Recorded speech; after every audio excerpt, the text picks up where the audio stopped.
नमस्कार दोस्तों। आज हम बात करेंगे स्वयं को कैसे जानें।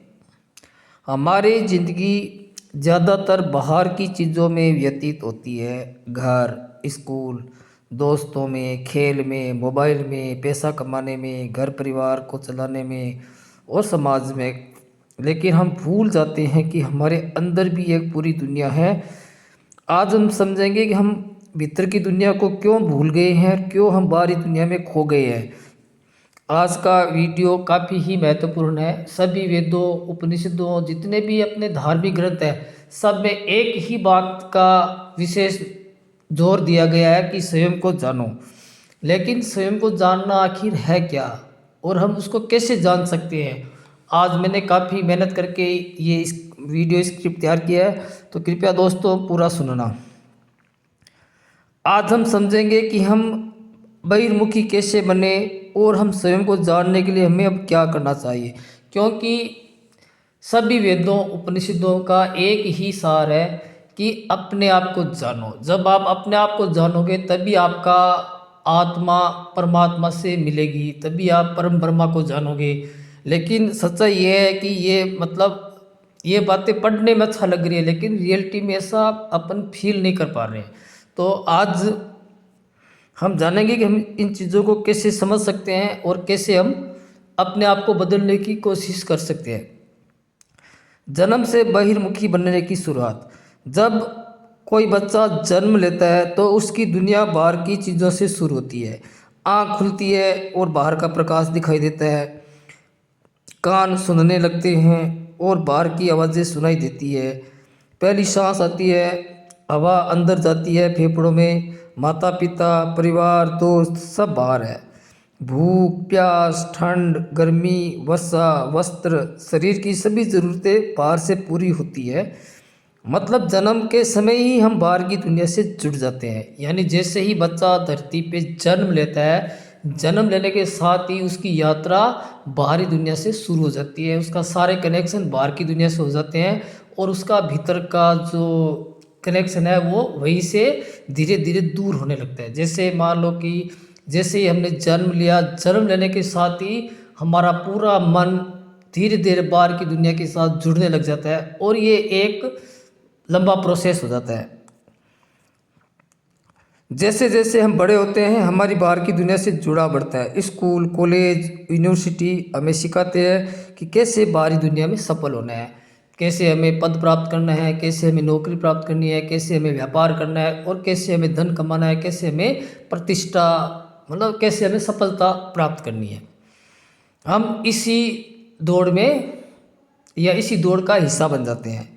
हमें पढ़ाई, प्रतियोगिता, नौकरी और दौड़ में आगे निकलने के लिए तैयार किया जाता है। बचपन से ही जैसे हम बड़े होते हैं हमें पढ़ने को, नौकरी का, इन सब की बातों का धीरे धीरे हमारे दिमाग में एक तरह से दबाव दबाव जैसा होता है। लेकिन हम उसको दबाव नहीं मानते। हम भी क्या है कि लोगों की तुलना के साथ साथ अपने जीवन को आगे बढ़ाते हैं। पैसा, प्रेम, संबंध, घर, मोबाइल, ये सब बाहर से आते हो और हमारे लिए ये सब महत्वपूर्ण हो गए। धीरे धीरे हम पूर्णतया बहिर्मुखी हो गए और हम अपनी पूरी भीतरी दुनिया से डिस्कनेक्टेड हो गए। यानी हमें भीतर की दुनिया का कोई मतलब नहीं रहा। हमें सब कुछ बाहर की दुनिया से मिल रहा है और हमें सारे सुख भी हम बाहर की दुनिया में ही ढूंढ रहे हैं। इसलिए धीरे धीरे हमारा मन अशांत, चिंता में होने लगता है। बहिर्मुखी होने के परिणाम। बहिर्मुखी होने का परिणाम ये होता है कि हमारी ज़्यादातर ऊर्जा बाहर की दुनिया में लगी रहती है। हमेशा बाहर की दुनिया के सारे काम हमें जल्दी करने पड़ते हैं। जैसे परीक्षा को पास करने के लिए कड़ी मेहनत करनी पड़ती है। इंटरव्यू, काम, नौकरी, व्यापार, हमारा पूरा का पूरा ध्यान, हमारा पूरा का पूरी जो भी प्रकृति की ऊर्जा हमें मिली है वो पूरी पूरी इन ज़रूरतों को पूरा करने में लग जाती है। क्योंकि अगर हम आलस्य करेंगे तो हम लोगों से पीछे रह जाएंगे। इसलिए हमें ज़्यादा मेहनत अपनी सफलता को प्राप्त करने में लगा देते हैं। लेकिन इस दौड़ में हम अपनी भीतरी दुनिया को पूरी तरह से भूल जाते हैं। यानी हम भूल जाते हैं कि हमारे पास परमात्मा की कोई शक्ति भी है या इस धरती पे हमारा जन्म क्यों हुआ है। ये सब बातें हम भूल जाते हैं। भीतर की दुनिया की पहचान। क्या हमारे भीतर भी कुछ है? आत्मा को ना कोई भूख होती है, ना कोई प्यास होती है, ना कोई ज़रूरत होती है। आत्मा शांत और हमेशा आनंदित रहती है। आत्मा ना बीमार होती है, ना उसे पढ़ाई की या दवाई की कोई ज़रूरत होती है। यदि हम केवल बाहर की दुनिया में लगे रहते हैं तो हम स्वयं को जानने का मौका खो देते हैं। यानी हम कभी भी ये जान नहीं पाएंगे कि हम मन और शरीर के अलावा भी कुछ है। एक दिन ये शरीर भी ख़त्म होगा, एक दिन ये मन भी ख़त्म होगा। तो ऐसी कौन सी चीज़ है जो हमारे साथ जन्म से पहले भी थी, मृत्यु के साथ भी है? स्वयं को जानने की विधि। स्वयं को जानने के लिए हमें कुछ सरल कदम या कुछ सरल प्रयास करने पड़ेंगे।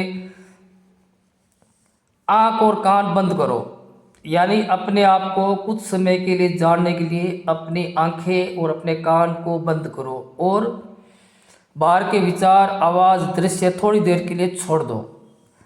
शरीर को निष्क्रिय करें, किसी भी तरह की गतिविधि ना करें, स्थिर होकर बैठे या लेट जाए और भीतर देखने की कोशिश करो। उस चीज़ को जानने की कोशिश करना है जो हमारे भीतर है।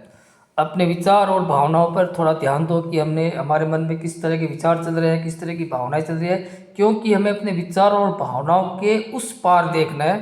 तो धीरे धीरे जब हमारा पूरा ध्यान हमारे विचारों पर और भावनाओं पर जाएगा तो धीरे धीरे हमें उसके ऊपर कोई चीज़ है वो दिखेगी। थोड़ी देर के लिए ना कुछ सोचना है और ना ही कुछ करना है। बाहर क्या चल रहा है, लोग क्या कर रहे हैं, एक बार इस दुनिया को भूलकर हमें अपने भीतरी जो अपने वेद शास्त्र जो बता रहे हैं कि हमारे भीतर आत्मा है, चेतना है, हमें उसे जानने की थोड़ी कोशिश करनी चाहिए। आप इसे छोटा ध्यान अभ्यास भी बना सकते हैं। शांत जगह पे बैठो, आंखें बंद करो, कान नाक बंद करो, सांसों पे ध्यान दो, बाहर की दुनिया को भूलो। खुद से कहो मैं शांत हूँ, मैं आनंदित हूँ, मैं स्वयं हूँ। 5-10 मिनट इस स्थिति में रहो। तो इस अभ्यास से धीरे धीरे हमारे अंदर की यात्रा शुरू हो सकती है, ऐसा हमारे वेद और उपनिषद कहते हैं। सोचिए, हम बाहर खेलते हैं, दोस्त बनाते हैं, पढ़ाई करते हैं, सब बाहर की चीज़ों में लगे थे, इसलिए हमारा मन पूरी तरह बाहरी दुनिया में केंद्रित है। जैसे मोबाइल बजता है या कोई काम आता है, हमारी पूरी की पूरा सोच, हमारा पूरा का पूरा ध्यान बाहर की ओर चला जाता है। लेकिन थोड़ी देर बाहर की दुनिया से हटकर बैठेंगे तो भीतर का संसार हमें दिखेगा।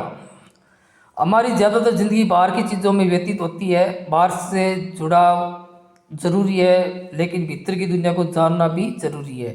थोड़ी देर के लिए बाहर की दुनिया से हटकर स्थिर होकर शांत मन से अपने आप को भीतर देखना चाहिए। यही आत्मज्ञान है। जब हम इस चीज़ का अभ्यास करेंगे तो हम समझ पाएंगे कि सच्ची खुशी और शांति बाहर नहीं भीतर है।